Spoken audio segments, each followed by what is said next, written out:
주님 것을 내 것이라고 고집하며 살아왔네. 금은 보아 자녀들까지 주님 것을 내 것이라.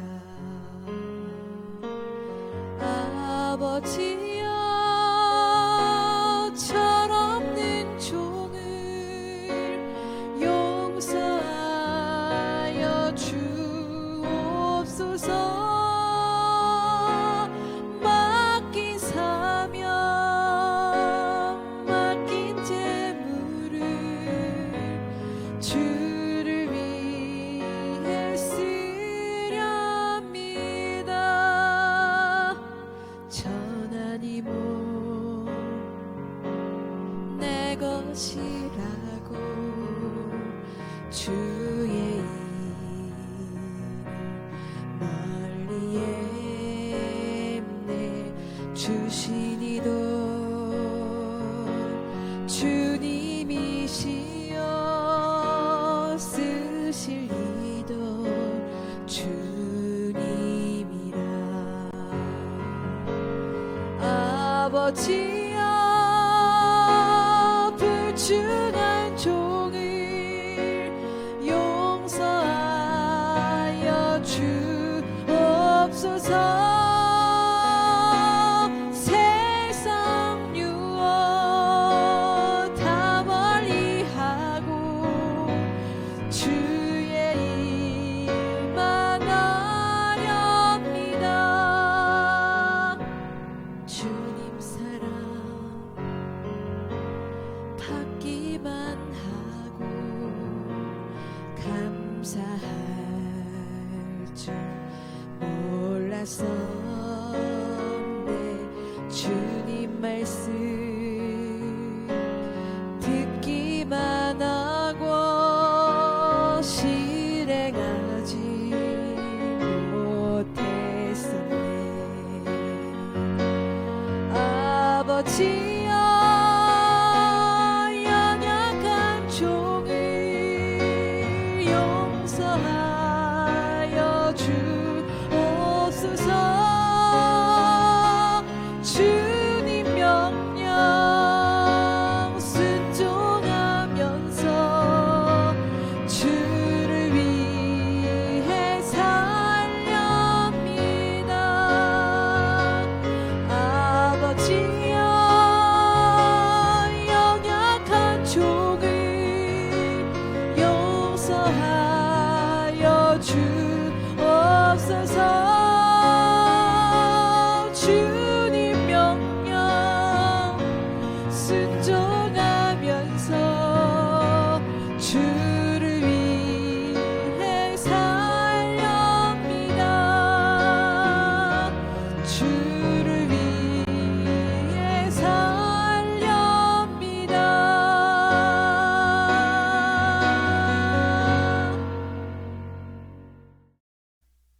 할렐루야. 오늘 함께 봉독하실 하나님 말씀은 사도행전 16장 31절의 말씀입니다. 함께 사도행전 16장 31절의 말씀을 봉독해 올리겠습니다. 이르되 주 예수를 믿으라. 그리하면 너와 내 집이 구원을 받으리라 하고. 오늘 저는 우리는 너무 늦게 깨닫습니다 라는 주제로 함께 은혜의 말씀을 나누고자 합니다. 예수님을 믿고 하나님이 약속하신 놀라운 변화가 일어나는 기적이 각 가정에 있기를 축복합니다. 오늘 예배를 통해서 가정에 영적인 지진이 일어나기를, 또 치유와 회복이 일어나고 하늘되는 역사와 부흥이 일어나기를 소망합니다. 누가복음 15장에는 탕자의 이야기가 나옵니다. 탕자는 집이 싫었습니다. 자기를 억압한다고 생각했습니다. 그래서 아버지에게 유산을 미리 달라고 하는 불효자 중에 불효자가 되었습니다. 그리고는 집을 나갔습니다. 다시 집으로 돌아올 것이라고는 전혀 생각하지 않았습니다. 완전한 자유를 즐겼습니다. 요즘 탕자처럼 집안일이 귀찮고 부담스러워서 마음이 완전히 집 바깥으로 도는 사람들이 많습니다. 영적인 그런 정신적인 탕자인 것입니다.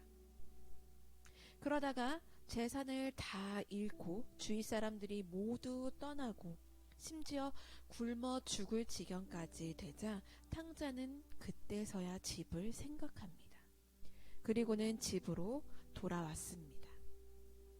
자기에게 가장 중요한 것이 집이라는 사실을 깨닫게 된 것입니다. 우리는 가정이 얼마나 중요한지를 알아야 합니다. 많은 사람들이 배우자가 너무나 자기 중심적이고 이기적이라면서 비난할 때가 참 많이 있습니다. 자신은 그렇지 않나요? 마귀는 정말 간교합니다. 자기는 전혀 보지 않고 배우자의 이기적이고 자기 중심적인 모습만 보게 합니다. 그리고 끊임없이 비판하고 원망하게 만듭니다. 자기는 조금도 변하려고 바뀌려고 하지 않으면서 말입니다. 그러나 자신이 얼마나 이기적이고 자기 중심적인지를 깨닫게 되는 순간 부부관계는 완전히 다른 차원이 됩니다. 깨진 유리창 법칙이라는 것이 있습니다. 빈집이 있는데 유리창이 하나가 깨졌습니다. 빈집이니까 아무도 유리창을 갈아 넣지 않은 채 방치를 하게 됩니다. 그리고 나서 얼마 지나지 않으면 그 집은 폐허가 되어 우범자의 소굴이 되어버린다고 합니다. 가정도 똑같습니다. 우리 가정이 온전한 가정이면 유리창이 깨지면 금방 가르려고 할 것입니다. 그래서 집이 온전히 유지가 되게 하겠지요. 이처럼 부부 사이에 또는 부모와 자녀 사이에 문제가 생기면 시급히 대책을 세워야 합니다. 깨진 유리창을 그대로 두면 빈집이라고 광고하는 것밖에 되지 않습니다. 우리 집에 와서 마음껏 놀다가도 된다는 그런 마음으로 마귀를 초청하는 것입니다. 우리 가정에 무슨 문제가 있는데? 다 그렇게 사는 거지 뭐. 문제 없는 집이 어디 있어? 이렇게 생각을 하면 안 된다는 것입니다. 마귀에게 완전히 속는 것입니다. 혹시 집안에 창문이 하나가 깨졌다면 이것을 그냥 내버려 두면 그 가정이 완전히 망하게 됩니다. 우리는 정신을 차려야 합니다. 가정에 문제가 있습니까? 그러면 주님도 우리 가정에 함께 계시다는 사실을 이제는 알아야 합니다.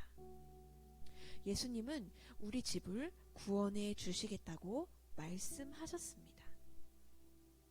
우리는 우리대로 정신이 팔려서 살아갈 때가 참 많이 있습니다. 우리의 마음과 생각을 사로잡는 문제들이 얼마나 많이 있나요? 그러다 보면 하나님의 말씀에 귀에 들어오지 않고 귀찮기만 합니다. 내 사정도 모르시는 하나님. 이렇게 지금도 가정의 문제를 심각하게 생각하지 않는 분이 많을 것입니다. 우리는 우리 자신을 모릅니다. 나와 나의 가정을 나보다도 더 잘 아시는 분이 바로 하나님이십니다. 우리는 너무 늦게 깨닫는 경향이 있습니다. 깨닫고 보면 다 잃어버린 상태에 있습니다.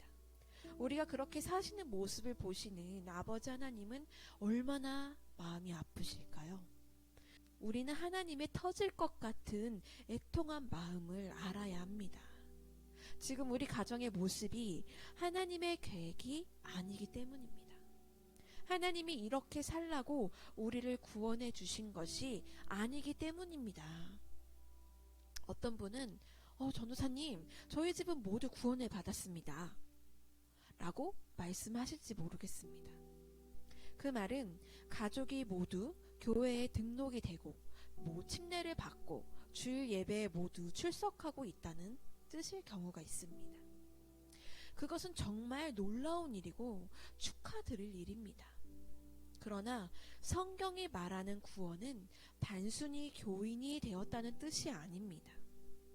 예수님은 마태복음 7장 21절에서 나더러 주여 주여 하는 자마다 다 천국에 들어갈 것이 아니요 다만 하늘에 계신 내 아버지의 뜻대로 행하는 자라야 들어가리라 라고 말씀하십니다.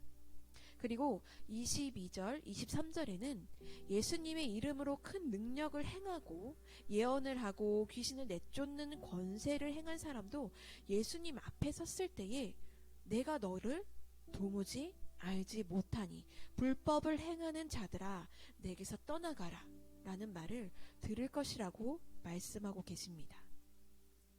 그러므로 우리는 방심해서는 안 됩니다. 예수님은 4대 교회를 가리켜서 이렇게 말씀을 하십니다. 4대 교회의 사자에게 편지하라.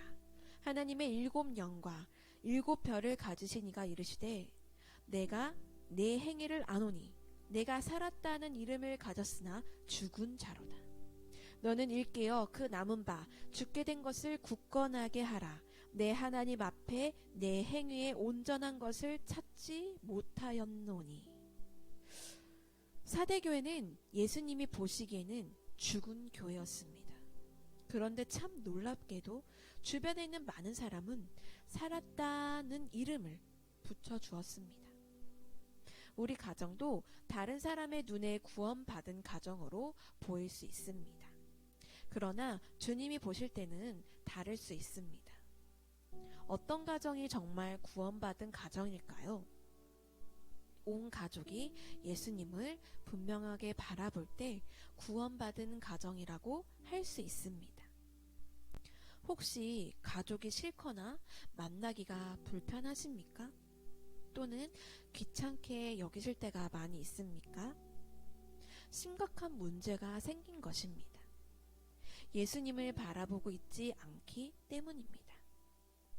예수님을 믿고도 가족이 싫고 부담스럽다면 부부간에 불화가 생기고 부모 자식 간의 갈등이 있다면 심각한 문제가 생긴 것입니다. 바로 예수님을 무시하며 살고 있다는 뜻입니다. 우리 가정의 구원이 어떻게 이루어질까요? 예수님이 우리와 함께 하심을 온 가족이 알 때 이루어집니다. 그 예수님을 계속 바라보는 것이 가정의 구원입니다. 가정의 구원은 막연한 것이 절대 아닙니다. 예수님은 우리의 가정 생활을 온전하게 하시기 위해 우리 가운데 오셨습니다. 우리에게 말씀하시고 길을 가르쳐 주시고 능력도 주십니다. 예수님을 바라보고 믿기만 하면 예수님이 우리의 가정을 온전히 구원해 주십니다.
있습니다.